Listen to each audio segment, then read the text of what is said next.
tout le monde, je suis Serge Djanko, passionné de cinéma à mes heures perdues et je n'aime pas trop le mot critique, mais bon, je fais des revues sur un blog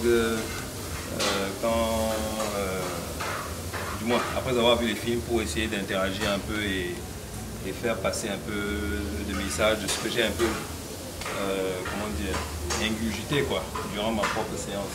Donc là, aujourd'hui, nous allons parler du film 14 Blades en 2010 avec Donnie Yen.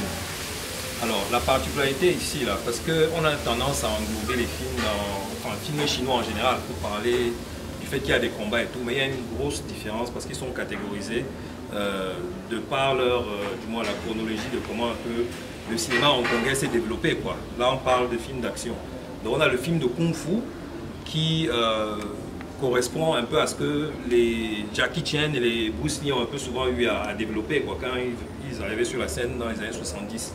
Et il y a le film Wuxian qui représente un peu les films catégorisés où on utilise beaucoup d'épées, des sabres et tout ça. Et ils ont été inspirés un peu de l'école japonaise, des samouraïs, tout ça. Donc on ne va pas rentrer dedans, c'est un peu la grosse différence. Et là, ici, vous allez voir un peu, dans les scènes de combat, souvent quand il y a des épées, quand c'est très présent dans un film, ça représente plus un film qui se catégorise dans la catégorie Wuxian, ou c'est ce qu'on a ici en l'occurrence, quoi. Et ça aussi, le côté un peu féerique, là, un peu fantastique, vous allez souvent voir des films où, bon, il y a le côté un peu magique là, la montagne de ceci, machin, montagne magique, les pouvoirs un peu. Et c'est très présent aussi dans la culture chinoise. Quand on voit un peu les mangas japonais, tout ça, il y a le côté un peu magnifique là, fantastique, tout ça là, donc c'est un peu présent. Bon, pas forcément dans 14 Blades, mais dans comment dire, ça se représente aussi la manière dont ils sont vêtis dans le film, ce genre de choses de l'époque. Et comme je le disais, il y a une vraie grosse différence. Le film de Kung Fu est un peu terre à terre. Ils vont se rejoindre sur certains points. Il y a la vengeance, mais la manière dont ça va être manifesté, dont ça va être exécuté, même cinématographiquement, vont être différents. Le film de Kung Fu est très terre à terre, il n'y a pas de magie. J'ai un maître, il m'a entraîné, c'est souvent les mains, quoi. Même si tout ça là, c'est le sang, mais bon. C'est un peu ce que je peux dire sur la question, quoi. Bon, pour introduire le film, on a des personnages très connus du cinéma hongkongais. Il y a Donnie Yen, qui, bon, tout le monde connaît, hein, Hero avec Jet Li, mais a été un peu plus souvent l'acteur un peu underground. Jet Li, c'est celui qui a fait le grand pas à Hollywood.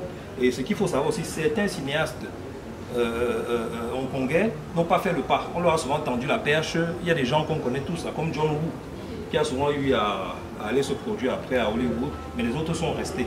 Ce qui est le cas de Donnie Yen. Il a mis très longtemps avant de tourner entièrement dans Hollywood. Il a eu plus de succès chez lui. Donc voilà un peu ce que je pourrais dire sur la question, parce que là on est parti sur notre mois de décembre, où on va présenter les films chinois, mais c'était important de distinguer un peu que là-dedans, dans les films chinois, il y a un peu plusieurs catégories, et ça historiquement parlant, parce que les premiers films même de ce qu'on peut appeler de Wuxian là, datent de 1926.